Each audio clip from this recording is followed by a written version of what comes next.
Assalamualaikum warahmatullahi wabarakatuh. Mohon izin Ibu dosen Ibu Aulia Asmarani SSOS MIKOM. Kami dari kelompok 3 IP4 akan presentasikan hasil diskusi review buku berjudul Analisis Gender dan Transformasi karya Mansur Fakih. Kelompok 3 IP4 terdiri dari 13 anggota, yaitu yang pertama Dasep, kedua Ira, yang ketiga saya sendiri, Jaka, yang keempat Erpan, yang kelima Ihsan, keenam Nadiatul Imanah, yang ketujuh Vidya Yuke, yang kedelapan Salsa Najbila, 9 Sari Arum, 10 Tia Dwi, 11 Wina Destriani, 12 Wina Cahyani, 13 Jikri Rapsanjani. Untuk mempersingkat waktu, presentasi akan dibacakan oleh Arum dan akan dibacakan selanjutnya oleh anggota kelompok. Bagian pertama itu ada analisis gender dan ketidakadilan. Bagian ini menjelaskan mengenai perbedaan seks dan gender. Seks merupakan jenis kelamin yang ditentukan secara biologis dan disebut sebagai dengan kodrat Tuhan. Sedangkan gender merupakan sifat atau perilaku yang dikonstruksi secara sosial maupun budaya.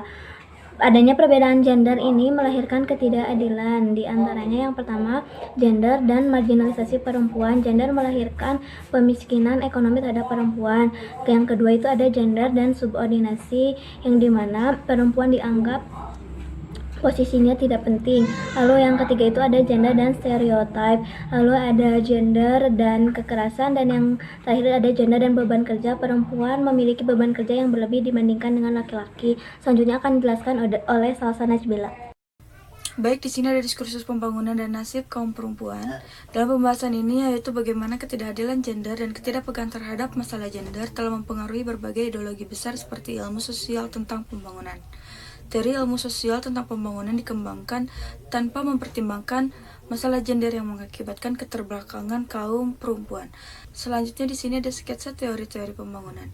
Yang pertama ada teori evolusi, yang kedua ada teori fungsionalisme struktural, yang ketiga ada teori modernisasi, yang keempat ada teori sumber daya manusia, yang kelima ada teori konflik, yang keenam ada teori ketergantungan, yang ketujuh ada teori pembebasan, dan yang terakhir ada teori kekuasaan dan diskursus dalam perubahan sosial. Arkeologi developmentalis, sebuah pandangan kritis. Meskipun banyak teori yang lahir dari teori modernisasi sebagai landasan developmentalis, umumnya meyakini satu hal yang sama, yakni bahwa faktor manusia yang menjadi fokus utama perhatian mereka. Teori modernisasi melihat pembangunan sebagai proses evolusi perjalanan dari tradisional ke modern. Pada dasarnya, developmentalis merupakan media dan alat transfer pengalaman dari negara-negara industri maju untuk dijadikan model proses politik, ekonomi, sosial, dan kultur bagi dunia ketiga. Menurut mereka, demokrasi dan pembangunan akan berjalan saling mendukung, di mana pembangunan ekonomi menjadi syarat bagi demokrasi. Melalui proses hegemoni kultural, pembangunan dan modernisasi mampu menciptakan konsep realitas masyarakat dengan mempengaruhi, bahkan mampu mendikte selera, moralitas, kebiasaan, prinsip, keberagamaan, dan politik serta pola hubungan sosial mereka. Women in Development dan Developmentalism merupakan pendekatan dominan bagi pemecahan persoalan perempuan dunia ketiga. Gagasan Women in Development dianggap satu-satunya jalan guna memperbaiki status dan nasib berjuta-juta perempuan di negara dunia ketiga. Boseru berpendapat bahwa akibat lain dari modernisasi juga menghancurkan perempuan. Urbanisasi telah memotong dukungan kesukuan, semakin berkurangnya pekerjaan dalam sektor modern, dan seringkali jenis pekerjaan sektor modern tertutup bagi perempuan karena stereotip terhadap perempuan.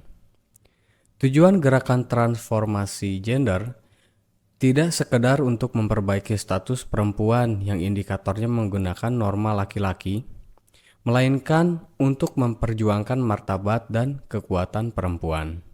Selanjutnya ada analisis gender dalam gerakan transformasi perempuan. Gender merupakan perbedaan perilaku antara laki-laki dan perempuan yang dikonstruksi secara sosial, yang berarti bukan kodrat atau ketentuan dari Tuhan, melainkan diciptakan oleh manusia sendiri. Kaplan tahun 1987 dalam The Cultural Construction of Sexuality menguraikan bahwa perbedaan perilaku antara laki-laki dan perempuan tidaklah sekedar biologis, namun melalui proses sosial dan kultural. Dari studi yang dilakukan dan menggunakan analisis gender ini, ternyata banyak ditemukan berbagai manifestasi ketidakadilan.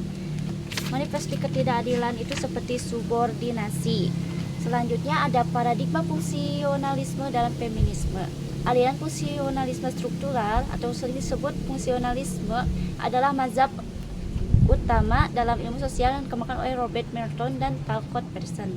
Teori ini menolak setiap usaha yang akan menggoncang status quo, termasuk yang berkenaan dengan hubungan antara laki-laki dan perempuan dalam masyarakat. Nah, selanjutnya, paradigma konflik dalam feminisme menyoroti ketimpangan kekuasaan antara laki-laki dan perempuan. Nah, apa saja sih aliran dalam feminisme yang mengadopsi perspektif konflik? Yang pertama itu feminisme radikal. Nah, aliran ini menetapkan patriarki sebagai sumber utama penindasan terhadap perempuan. Patriarki dianggap menciptakan dominasi laki-laki dari segi biologis maupun politik, sehingga laki-laki itu kerap dipandang sebagai bagian dari masalah. Yang kedua, feminisme Marxis. Feminisme jenis ini memandang penindasan perempuan sebagai dari sistem penindasan kelas yang lebih luas dengan kapitalisme sebagai akar dari sebuah ketidakadilan gender. Mereka berpendapat bahwa perempuan itu tereksploitasi dalam hubungan produksi yang tidak adil. Maksud dari kalimat ini bahwa perempuan sering dieksploitasi melalui pekerjaan mereka, baik ranah domestik maupun sektor formal. Yang ketiga, feminisme sosialis. Nah, dalam feminisme jenis ini mereka mengakui bahwa penindasan perempuan terjadi di berbagai kelas sosial dan revolusi sosialisme tidak serta-merta mengikuti status perempuan. Nah, maksud dari pernyataan ini bahwa penindasan terhadap perempuan tidak hanya dialami oleh kelas pekerja, tetapi juga mereka semua di lapisan masyarakat termasuk kelas atas. Feminisme Marxis ini menegaskan bahwa revolusi sosialisme bertujuan menghapus ketimpangan kelas. Hal ini itu tidak secara otomatis menghilangkan ketidakadilan gender. Artinya, perjuangan untuk kesetaraan gender memerlukan upaya khusus dan tidak dapat diselesaikan hanya dengan mengubah sistem ekonomi tanpa mengatasi akar masalah patriarki. Nah, selanjutnya, feminisme itu berawal dari keyakinan bahwa kaum perempuan pada dasarnya ditindas dan dieksploitasi, serta usaha untuk mengakhiri penindasan dan eksploitasi tersebut.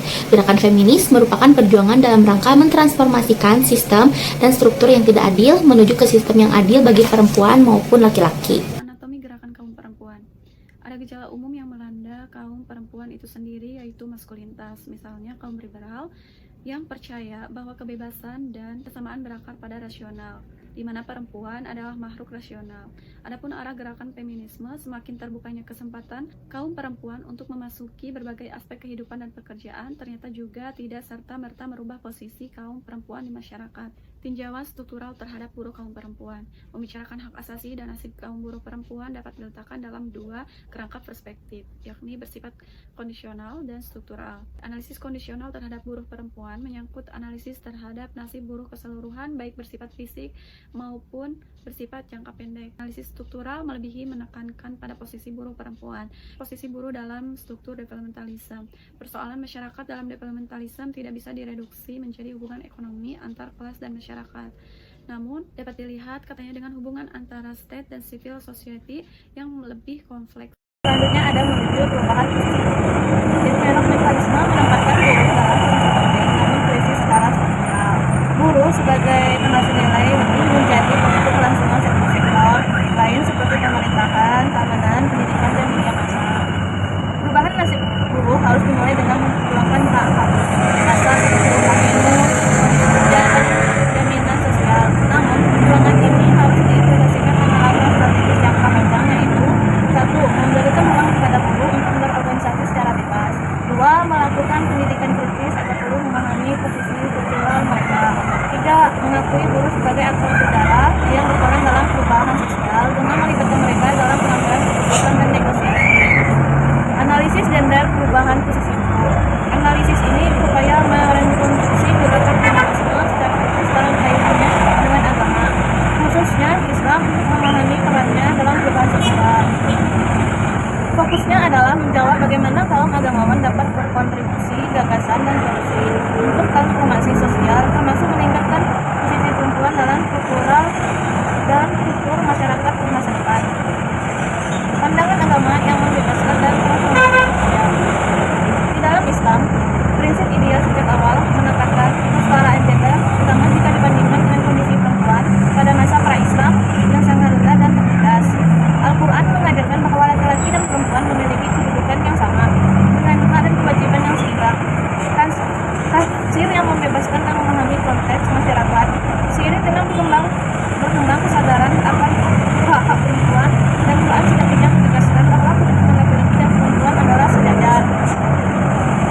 Tafsir agama dengan perspektif gender mewujudkan keadilan. Untuk memahami keadilan dalam Al-Quran, tafsir ayat-ayat yang tidak mutlak menurut dalil Dani memerlukan pendekatan analisis termasuk perspektif gender. Pendekatan ini penting untuk menyesuaikan ajaran Islam dengan realitas sosial yang berkeadilan. Dengan analisis gender, kita dapat merekonstruksi tafsir dan fikih yang tidak bias, relevan, adil untuk semua. Namun masih ada beberapa tantangan besar seperti subordinasi perempuan, bias gender dalam waris dan kesaksian, serta pengabaian hak-hak reproduksi perempuan. Kajian ulang terhadap tafsir agama diperlukan untuk mengatasi masalah ini dan memastikan keadilan gender menjadi landasan perilaku umat Islam. Dengan pendekatan ini, ajaran agama dapat menciptakan masyarakat yang lebih inklusif dan berkeadilan. Hak-hak reproduksi meliputi hak keselamatan dan kesehatan reproduksi, hak memilih pasangan, serta hak menikmati dan menolak hubungan seksual. Tafsir agama memainkan peran penting dalam memperkuat atau mengubah ketidakadilan gender, sehingga diperlukan pengkajian ulang terhadap tafsir agama dan dampaknya pada ajaran serta perilaku keagamaan. Strategi advokasi meliputi 1. Penafsiran ulang ayat-ayat Al-Quran atau hadis dengan perspektif gender serta verifikasi autentisitas hadis melibatkan ulama dan ahli lintas disiplin. 2. Pendidikan dan lokakarya tentang analisis gender untuk memperluas pemahaman keadilan gender di kalangan otoritas keagamaan. Emansipasi kaum perempuan, refleksi dan agenda mendesak perdebatan isu perempuan menunjukkan beragam pandangan terkait posisi perempuan dalam masyarakat. Sebagai menganggap tidak ada masalah dan status quo harus dipertahankan, sementara lainnya melihat perempuan dalam kondisi tertindas dan dieksploitasi. Ada 4 aliran utama yang menjelaskan penyebab penindasan perempuan. 1. Ribar, 2. Radikalis, 3. Marxis, 4. Sosialis. Prestasi gender pada posisi kaum perempuan. Setelah kita telah secara mendalam perbedaan gender ini ternyata telah mengakibatkan lahirnya sifat dan stereotip yang oleh masyarakat dianggap sebagai ketentuan kodrati atau bahkan ketentuan Tuhan. Persoalan penindasan terhadap perempuan bukanlah persoalan kaum laki-laki, melainkan persoalan sistem dan struktur ketidakadilan masyarakat dan ketidakadilan gender. Adalah salah satunya gerakan kaum perempuan adalah gerakan transformasi dan bukan gerakan untuk membalas dendam kepada laki-laki. Jika demikian, gerakan transformasi perempuan adalah suatu proses gerakan untuk menciptakan hubungan antar sesama manusia yang secara fundamental lebih baik dan baru. Untuk itu ada beberapa agenda guna mengakhiri sistem yang tidak adil ini. 1. Melawan hegemoni yang merendahkan perempuan dengan cara melakukan dekonstruksi ideologi. Yang kedua, melawan paradigma development yang berasumsi bahwa keterbelakangan kaum perempuan disebabkan karena mereka tidak berpartisipasi dalam pembangunan. Ketidakadilan gender harus dihentikan. Dari segi pemecahan praktis jangka pendek, dapat dilakukan upaya-upaya program aksi yang melibatkan perempuan agar mereka mampu membatasi, misalnya sendiri, pelaksanaan pendidikan dan mengaktifkan berbagai organisasi atau kelompok perempuan untuk jangka pendek, untuk menghentikan masalah kekerasan, pelecehan, dan berbagai stereotip terhadap kaum perempuan. Suatu aksi jangka pendek yang juga perlu mulai digalakan. Kaum perempuan sendiri harus mulai memberikan pesan penolakan secara tegas dan pelecehan tersebut terhenti. Untuk perjuangan strategis jangka panjang perlu dilakukan untuk memperkokoh usaha praktis tersebut. Usaha perjuangan strategis jangka panjang perlu dilakukan untuk memperkokoh usaha praktis tersebut. Misalnya, dengan cara melancarkan kampanye kesadaran kritis dan pendidikan umum masyarakat untuk menghentikan berbagai bentuk ketidakadilan gender. Upaya strategis itu perlu dilakukan dengan berbagai langkah pendukung, seperti melakukan studi tentang berbagai bentuk ketidakadilan gender dan manifestasinya baik di masyarakat, negara maupun dalam rumah tangga. Bahkan, kajian ini selanjutnya dapat dipakai untuk melakukan advokasi guna mencapai perubahan kebijakan, hukum, dan aturan pemerintah yang dinilai tidak adil terhadap perempuan. Feminisme sebagai gerakan sosial telah menghasilkan dampak yang sangat signifikan dalam 2 dekade terakhir. Secara kuantitatif, khususnya dalam hak-hak perempuan secara global, perempuan kini memiliki hak untuk memilih secara universal. Namun secara kualitatif, peran mereka sebagai pengambil kebijakan politik dan ekonomi masih terbatas.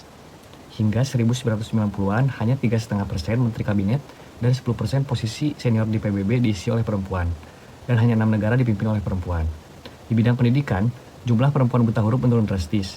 Dalam kesehatan, angka kelahiran global menurun dari 2,6% pada 1970 menjadi 1,8% pada 1990, dan penggunaan kontrasepsi meningkat. Secara ekonomi, perempuan mulai sejajar dengan laki-laki dalam jam kerja, berkat perjuangan hukum anti diskriminasi. Tantangan dan strategi mendatang, Berbagai tantangan pada dasawarsa kedua muncul dalam berbagai bentuk. Yang pertama, pemikiran dan tafsiran keagamaan yang patriarki. Berbagai usaha untuk mendialogkan antara pengikut agama dengan isu gender juga telah sering dilakukan. Tantangan gerakan kilas balik dari aktivis, baik lelaki maupun kaum perempuan, berarti bahwa masalah ketidakadilan gender telah mencapai puncak dinamikanya. Dan selanjutnya, mulai dirasakan adanya persoalan yang ditimbulkan dan harus dihadapi. Yang kedua, advokasi. Diperlukan suatu pengkajian terhadap letak akar persoalan ketidakadilan gender di negara dan masyarakat. Untuk mempersiapkan perjuangan melalui perubahan hukum dan pelaksanaannya ini perlu dilakukan identifikasi permasalahannya. Pertama, apakah letak masalahnya berada dalam substansi hukum? Dari uraian dan refleksi tadi, kita bisa mengatakan bahwa memperjuangkan perbaikan posisi dan kondisi kaum perempuan tidak sama dengan perjuangan kaum perempuan melawan kaum laki-laki. Karena persoalan penindasan perempuan bukan datang dari laki-laki, melainkan persoalan sistem dan struktur. Ketidakadilan masyarakat dan salah satunya ketidakadilan gender. Gerakan kaum perempuan adalah gerakan transformasi perempuan, yaitu suatu proses gerakan untuk menciptakan hubungan antar sesama manusia yang secara fundamental lebih baik dan lebih adil. Maka dengan kata lain, proses transformasi sosial sesungguhnya bisa dinamakan proses demokratisasi. Kelebihan dan kekurangan buku. Yang pertama itu ada kelebihan buku terdiri dari 3 poin. Poin pertama, buku ini menyajikan secara sederhana apa sebenarnya analisis gender dan teori gender. Yang kedua, buku ini membahas secara lengkap mengenai ketidakadilan gender dan bagaimana solusinya. Yang ketiga, buku ini menjelaskan secara mendalam tentang analisis gender dengan memberikan banyak contoh atau studi kasus di pembahasannya. Oleh karenanya, pembaca bisa dengan mudah memahami pembahasannya. Yang kedua itu ada kekurangan buku, terdiri dari 2 poin. Poin pertama itu buku ini tidak membahas dengan tuntas segala macam analisis sosial dari perspektif gender. Yang kedua, buku ini tidak secara jelas membahas keterkaitan teori pembangunan dengan konsep gender. Dan kesimpulannya perbedaan gender itu terbentuk karena banyak hal, di antaranya dibangun, disosialisasikan, diperkuat, bahkan dikonstruksi secara sosial atau kultural melalui ajaran keagamaan maupun negara, di mana paradigma konflik dalam feminisme menyoroti ketidaksetaraan kekuasaan dalam hubungan gender dan menekankan bahwa perubahan sosial hanya akan terjadi melalui perjuangan yang melawan struktur sosial mendominasi perempuan, baik itu patriarki atau kapitalisme. Setiap aliran dari feminisme radikal hingga feminisme sosialis memberikan kontribusi penting dalam memahami dinamika ketidakadilan gender dan bagaimana menghadapinya, meskipun mereka berbeda dalam fokus analisis dan pendekatan solusi.